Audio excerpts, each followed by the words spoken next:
We'll have time for a few questions. Edie? Thank you.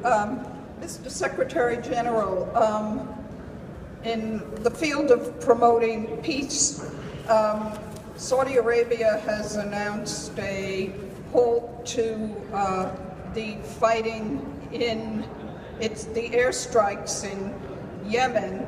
I wonder if you could comment on their action, even though we hear that there are some fighting going on, and could you tell us when you plan to announce a replacement for Mr. Ben Omar as a special envoy to try and get peace negotiations back on track?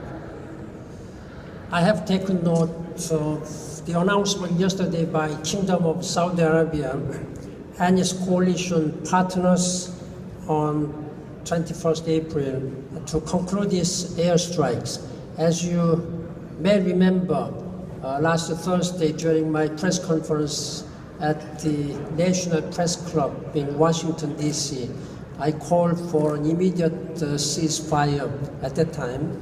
I welcome the announcement by the coalition that they support a quick resumption of the political process in Yemen in accordance with the Security Council Resolution 2016. I also welcome its stated commitment to protect civilians and enable the provisions of humanitarian assistance to all Yemeni people. In that regard, I have already expressed my deepest thanks to His Majesty King Salman for his very generous $274 million, which was requested by the United Nations. I hope this phase will lead to an end of all fighting in Yemen. In fact, this morning when I read that report that fighting was resumed, I was very much concerned about that. I sincerely hope that there will be an end of fighting as soon as possible.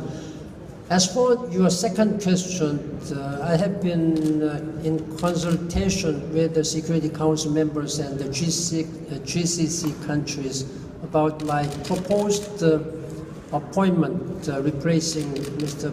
Jamal Ben Omar, and I'm waiting for the positive responses from the parties concerned. Then I will try to, I'm ready to provide such diplomatic facilities through which we can resolve this issue through dialogue. Thank you. Sure. Secretary General, thank you. My question is regarding intolerance and the question of xenophobia. We saw your statement condemning the xenophobic attacks in South Africa. What was your personal reaction, sir? And what would you like to see from the people and the government of South Africa moving forward so that these xenophobic attacks do not repeat themselves? We really heard this morning many esteemed faith leaders of the world representing all different religions. One key word which they all spoke was about reconciliation and tolerance. Of course, I have also taken note that we should go beyond the tolerance. I agree that going beyond tolerance to mutual acceptance and acceptance, I think that's a good point which United Nations will really take note on this matter. As far as this xenophobia is concerned, hate crimes against foreigners and communities that are poor, marginalized, and vulnerable are morally wrong and unacceptable. I'm extremely concerned about reports of xenophobia in South Africa. There is a direct line between prejudice and extremism, and violent acts like this only destroys the fabric of society and the solidarity and unity of the society. Therefore, we are against any prejudice based on ethnicity or religion. Stop hatred and division of the society. I know that South African government is responding to the situation, but more needs to be done to provide adequate protection to everyone who is affected by this situation, especially migrants and asylum seekers and also refugees. And justice is critical, and we need to show very warm hand and hearts to many people who need our support. Thank you. Thank you. Iftikhar? Mr. Secretary General, you made a passionate appeal to these religious leaders to speak up against intolerance and extremism. Have they promised to do so? And will you send these people to the areas where extremism and intolerance exist?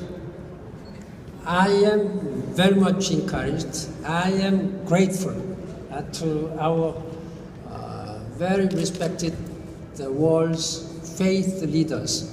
That's why we have invited them. We are very much grateful, and they have spoken out against any religious misinterpretations. Then the greatest crime against religion, I was told by one Rabbi Schneier, I remember correctly, is the crime using wrongly these religions. And in the name of religion, one should not commit any such crimes. This is the greatest crime against the religion. And I'm sure that our respected religious leaders will teach their followers and correct meaning of reconciliation, and what's the correct meaning of religion. When your belief is important, then you should know that others' belief is as equally important. This is, after all, we are coming from different continents, different ethnic groups, and you believe in different religions. But I believe that in the end, we are believing in something higher good for humanity. Last question, Stefano. Thank you, Mr. Secretary. Tomorrow in Europe, there is a very, very important meeting on the situation in the Mediterranean with the human trafficking. Today, the Prime Minister of Italy wrote an opinion piece on the New York Times, and he suggests that one of the solutions should be to actually attack the vessels of those human traffickers. You talked with the Prime Minister yesterday. What is your idea of a solution for this human rights huge problem? Thank you. As you know, yesterday I have spoken with Prime Minister Renzi of Italy, and while I expressed my sincere sympathies and solidarity, at the same time I have expressed my strong concern. The death and suffering we are seeing on the Mediterranean can only shock our collective conscience. The Mediterranean has become a sort of a sea of misery for thousands of migrants who are very weak and vulnerable group of people. Now, the number of people who are dying is really shocking. The humanitarian tragedy highlights yet again the need to address the plight of these migrants. I'm glad that the leaders of European Union, they are going to have an extraordinary summit meeting tomorrow after the 40 ministers met. I'm going to discuss this matter Monday when I go to Rome. We have agreed that we have a meeting with the Prime Minister Renzi, and on the occasion of my meeting audience with His Holiness Pope on Tuesday, I will discuss also with His Holiness Pope how he and other European leaders and United Nations can work together to address this very serious humanitarian and human rights issue. Thank you. Thank you very much. Thank you very much. Thank you.